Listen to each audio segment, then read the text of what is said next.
Glória a Deus. Nós estamos nesse mês de dezembro, lógico, celebrando o Natal, o nascimento de Jesus.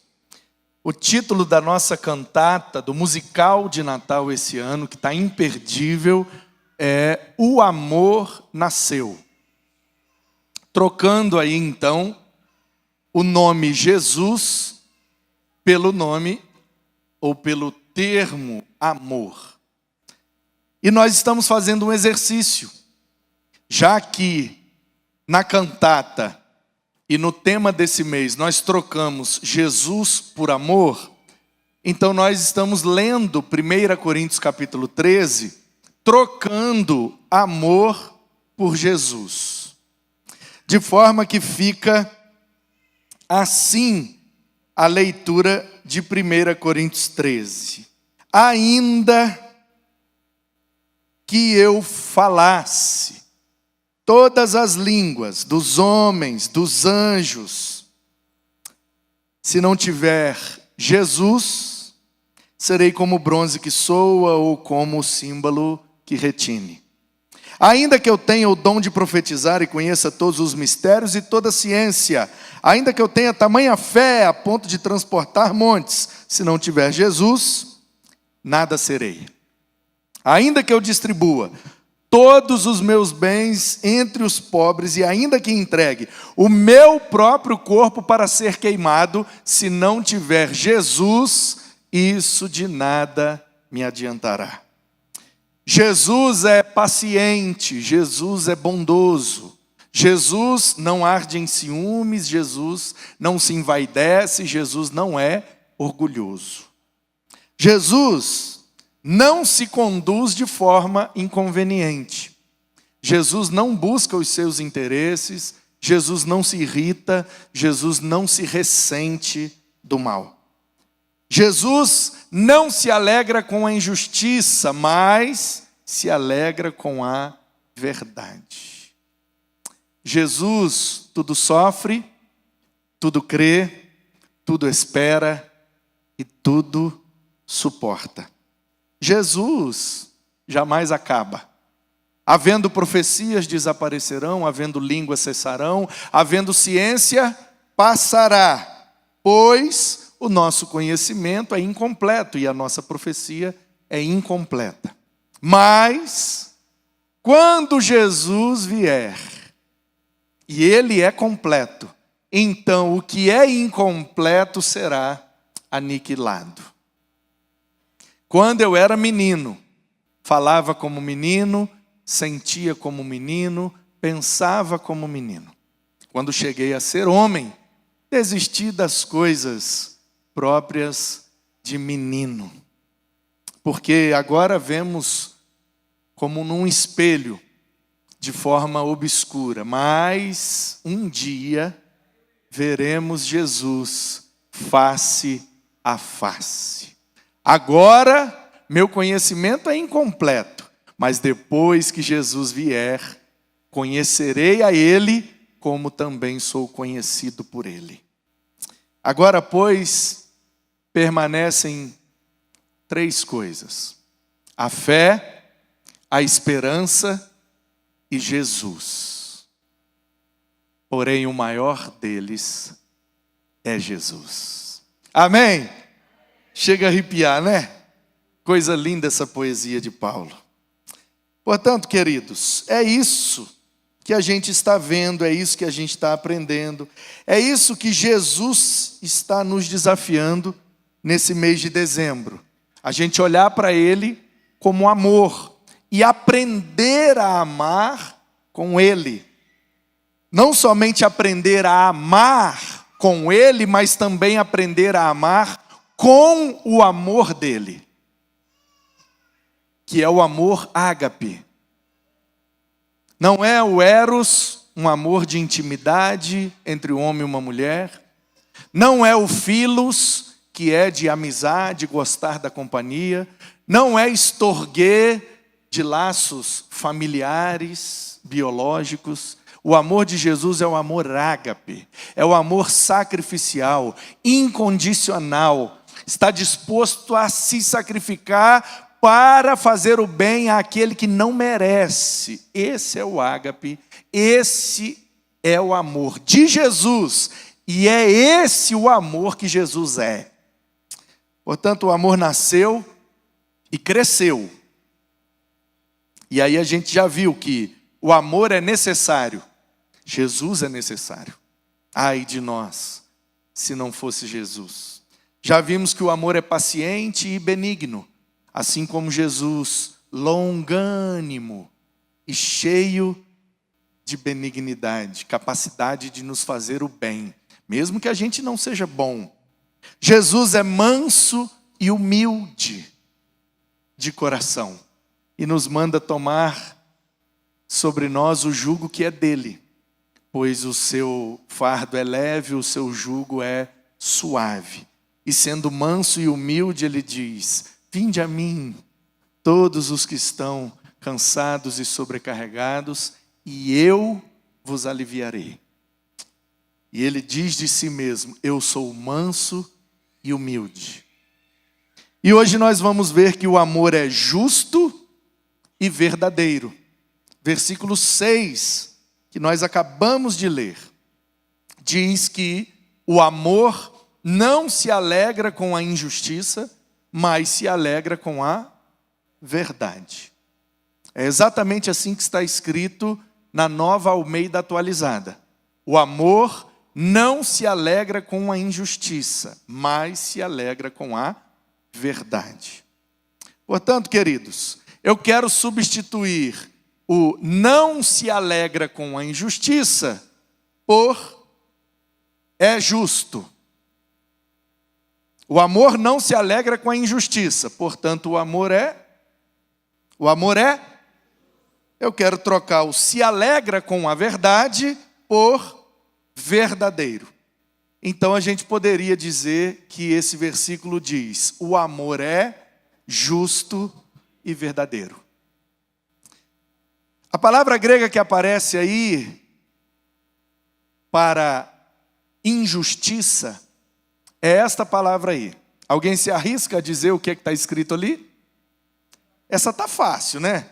É alfa, é delta, iota, capa, iota. A alfa fica mais fácil de ler, parece, com português. Alguém arriscaria em dizer o que está escrito ali? Hã? Fala, Júlia, fala alto. Se é para errar, erra com convicção, vai. Vai, Julinha, fala. Hã? Adiquia. Pronto, acertou. Palma para Julinha. Aê, Julinha, tá sabendo grego, hein? É isso mesmo, adiquia.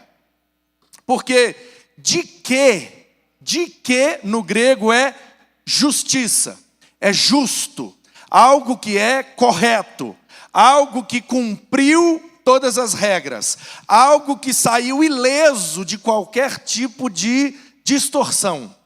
É isso que está no dicionário grego. Portanto, a diquia quer dizer que esse prefixo a, não em todas as palavras gregas que começa com alfa, quer dizer que é negação. Mas, toda vez que é para negar alguma coisa, o idioma grego coloca esse a na frente, que nega o que vem depois. Então, arquia é liderança, orientação que vem de cima. Arquia é a liderança. Anarquia não tem liderança. Cada um faz o que quer. Nomia, a lei. Anomia, não tem lei, faz o que quer. Diquia, a aplicação da justiça. Adiquia, a não aplicação da injustiça. Portanto, Paulo usou essa palavra para dizer que o amor não se alegra quando a justiça não é aplicada. Porque, pensa aí agora. Pensa em alguém que você ama. Pense em alguém que você ama. Pensou? Pensou? Tenho certeza que você pensou alguém que você ama, com Filos, ou com Eros, ou com Estorguê. Você pensou em um amigo ou alguém da sua família, ou seu cônjuge. Não vale esse tipo de pessoa. Porque aqui a palavra amor é ágape. Portanto, eu quero agora que você pense em alguém que você não gosta, que você pense em alguém que não presta e que pode precisar de você e você vai ajudar como se fosse alguém que você acabou de pensar.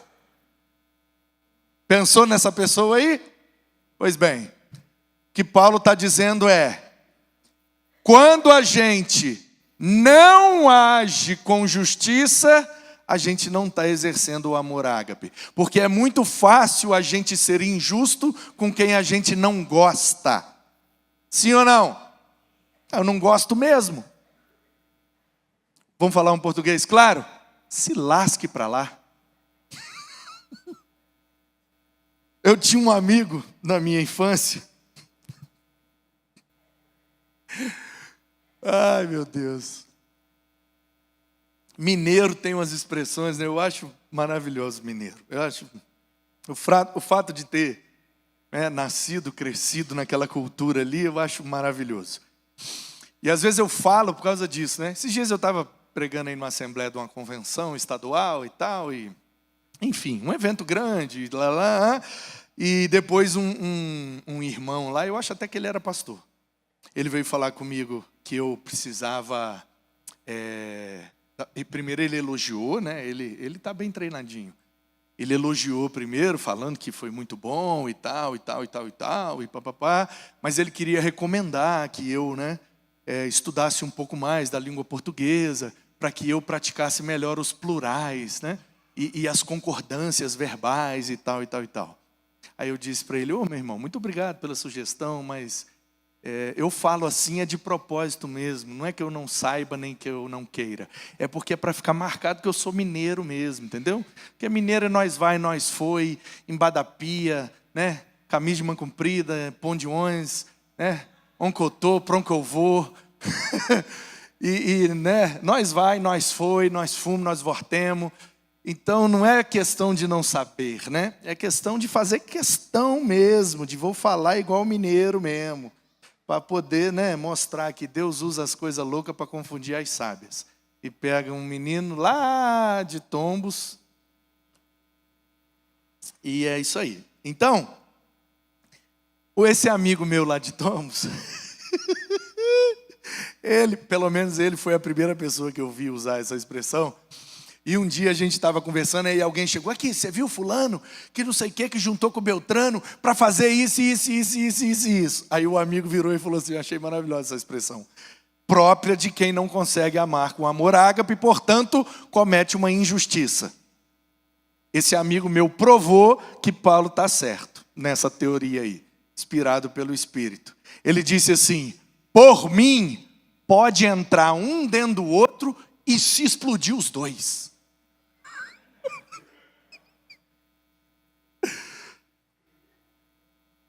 Gostou, né, Gustavo? O Gustavo gostou. Gostou, né, Gu? Essa foi boa mesmo. Ô, gente, vamos falar a verdade agora. Verdade, hein? O amor é justo e verdadeiro. Vamos abrir o confessionário e vamos falar a verdade. A gente nunca desejou que ninguém se explodisse, não?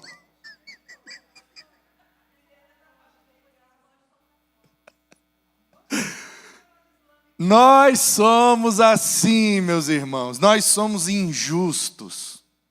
E quem a gente não gosta, quem a gente não quer bem, quem a gente quer bem longe de nós, a gente costuma agir com injustiça. Somos pecadores. É assim mesmo. Mas o que Paulo está dizendo é: Jesus não é assim. Ele é o nosso exemplo, Ele é o nosso modelo. Portanto, por mais que o nosso desejo carnal seja que se exploda, a nossa prática tem que ser: me abraça e eu vou te ajudar. Porque o amor não se alegra com a injustiça, mas se alegra com a... E agora, Julinha? Aí já complicou um pouquinho mais, hein? Se alegra com a alfa, lambda, eta, teta. Aquela letra ali. Não, aquilo ali é o tal, né? E aí? Iota e alfa. Alguém se arrisca a dizer o que está escrito aí? Como é que é, Jackson? Apneia. Eu acho que não é apneia, não, porque foi traduzido como verdade. E apneia é quando a gente fica sem respirar, né? Apneia. Pinos é o ato de inspirar. Então, a apneia quer dizer não inspira. Entendeu? O grego é fácil, é só estudar.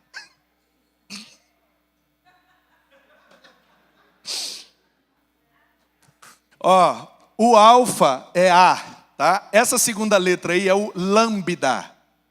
Lambda. Quem entende de carro aí, Pedro, Jackson, quem mais entende de carro aí? Davi, entende de modelos de carro, da mecânica do carro, ainda não.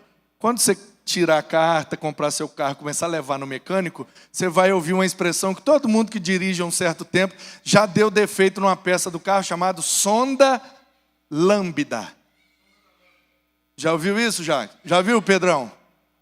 Já ouviu, Roque? Sonda lambda. O que é o lambda ali? Ele vem com uma perna e de repente vira duas. O que é a sonda lambda? É isso, ela vem um chicote e de repente vira dois. Que é para fazer a leitura dos gases que são emitidos após a combustão. Se der defeito, dá um pane lá e o carro fica meio doido, enfim. Isso, fica menos econômico, etc, etc, etc. Então o nome dessa sonda é lambda por causa da letra. E a gente translitera o lambda como L. Tá? Depois, o que parece um N, na verdade é um E. É um E. Tá bom? E o tal ali, lembra de Theos? Esse O grandão cortado no meio, na verdade é um T. Tá? É um T. Aí o E, ali parece o E mesmo, né? Esse outro epsilon ali. O iota é o I, fica mais fácil, e o alfa é A. Então, o que está escrito ali é aletheia. Aletheia. A raiz dessa palavra é leté. Leté, literalmente significa aquilo que é esquecido. O que é fácil de esquecer, leté, tá? Por exemplo, existe um lugar no planeta chamado Letônia. Sim ou não? O que é que significa o nome desse lugar? Esse Ônia geralmente é terra de alguma coisa, né? Babilônia, a terra de Babel. Letônia, leté é aquilo que é esquecido. O que é que significa? A terra esquecida, que ficou lá no cantinho, lá, divisa de Europa com Ásia, leste europeu, uma terrinha esquecida, Letônia. Então, o conceito de verdade, no grego, é aletheia. É a ação de não ser esquecido. Poderíamos traduzir literalmente como aquilo que permanece, porque não é esquecido. Então, na construção grega da palavra, a ideia desse termo é: o que é verdadeiro permanece. O que é verdadeiro não é esquecido. O que é verdadeiro se mantém, porque é verdadeiro. O que é mentiroso com o tempo desaparece, mas o que é verdadeiro se mantém para sempre. Se lembra do conselho de Gamaliel? Pegaram Pedro e João no templo, depois daquele paralítico ter ficado curado, levaram no sinédrio e estavam querendo castigar, e o Gamaliel pede a palavra e fala: irmãos, varões israelitas, esses dias apareceu um tal de Teudas, disse que era o Messias, ninguém lembra mais dele, ele foi esquecido. Depois apareceu um tal de Judas, arrebanhou aí uns 500 discípulos, ninguém se lembra mais. E agora esses homens estão dizendo que o Messias é esse Jesus. O meu conselho para vocês é: deixe esses homens irem embora, porque se é mentira, será esquecido. Mas se é verdade, não será esquecido. Ninguém pode se achar lutando contra Deus. Então libere esses homens. Se não for de Deus, desaparecerá. Todo mundo esquece, porque é mentira. Mas se for de Deus e a verdade é que esse homem é o Messias, ninguém pode lutar contra a verdade. A verdade permanece. Se passaram 2000 anos e nós não esquecemos. Por quê? Porque Jesus é a verdade. Fala, Ricardo.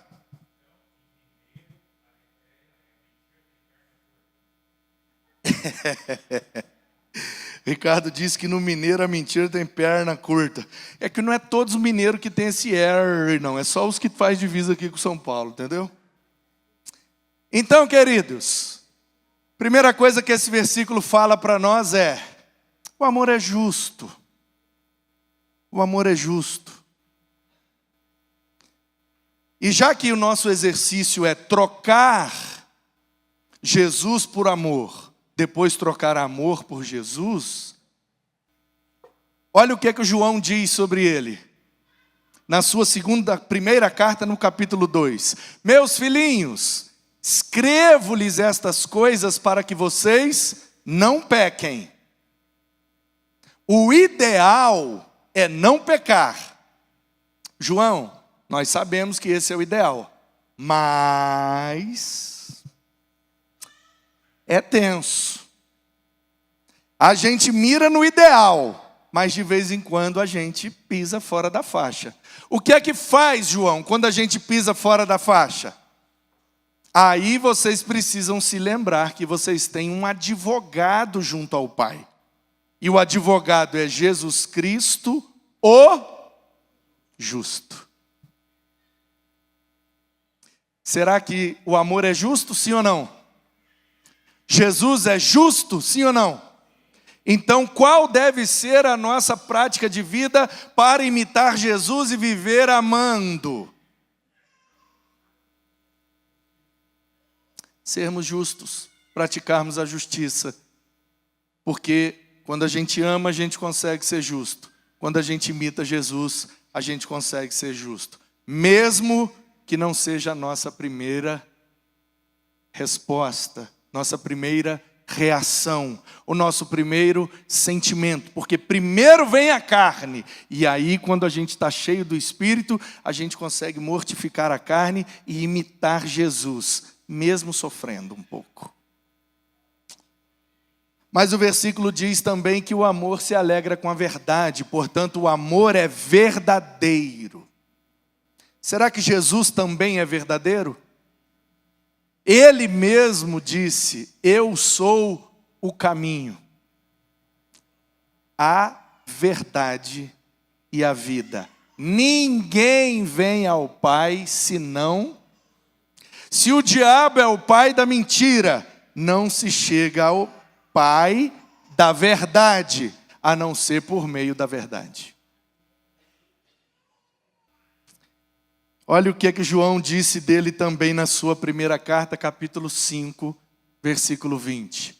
Também sabemos, e esse versículo é muito bom para você decorar, e quando alguém questionar a sua fé, dizendo que Jesus não é Deus, e que a Bíblia não afirma sobre a divindade de Jesus, esse é um bom versículo para você citar. Não para debater, para discutir, mas para mostrar a razão da sua fé. Sabemos que o Filho de Deus já veio e nos deu entendimento para reconhecermos aquele que é o verdadeiro. E nós estamos naquele que é o verdadeiro. Em seu Filho, Jesus Cristo, este é o verdadeiro Deus e a vida eterna. O amor é verdadeiro, ele se alegra com a verdade. Portanto, Jesus é verdadeiro também, porque Jesus é a personificação, a encarnação do amor ágape, sacrificial e incondicional. O amor é justo, temos que ser justos também. O amor é verdadeiro, temos que ser verdadeiros também.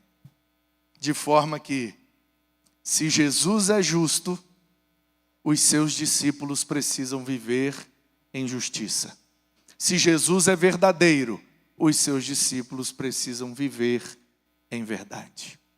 Em verdade vos digo, Jesus é justo e verdadeiro. Pai, muito obrigado pela tua palavra. Obrigado porque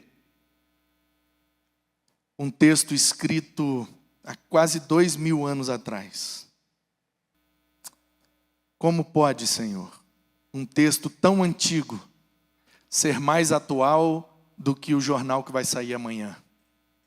Como pode um livro tão antigo trazer verdades inquestionáveis, mais profundas do que o novo livro que vai sair amanhã? Como pode, Senhor, esse livro ser tão vivo e tão verdadeiro, tão justo como é o Senhor? Muito obrigado pela tua palavra. Esse livro é a verdade e nós cremos porque é a verdade que nos liberta. Obrigado, Pai, por ter enviado o teu Filho como um caminho para nós, como a verdade que nos ilumina, como a vida que nos faz ressurgir. Estávamos mortos em nossos delitos e pecados, mas o Senhor nos deu vida juntamente com Cristo, porque nos amou de tal maneira e nos deu do seu amor encarnado, e nós cremos nesse amor, nós cremos nesse Cristo que nos salva, que nos perdoa, que nos redime e que nos orienta, como fez nessa noite.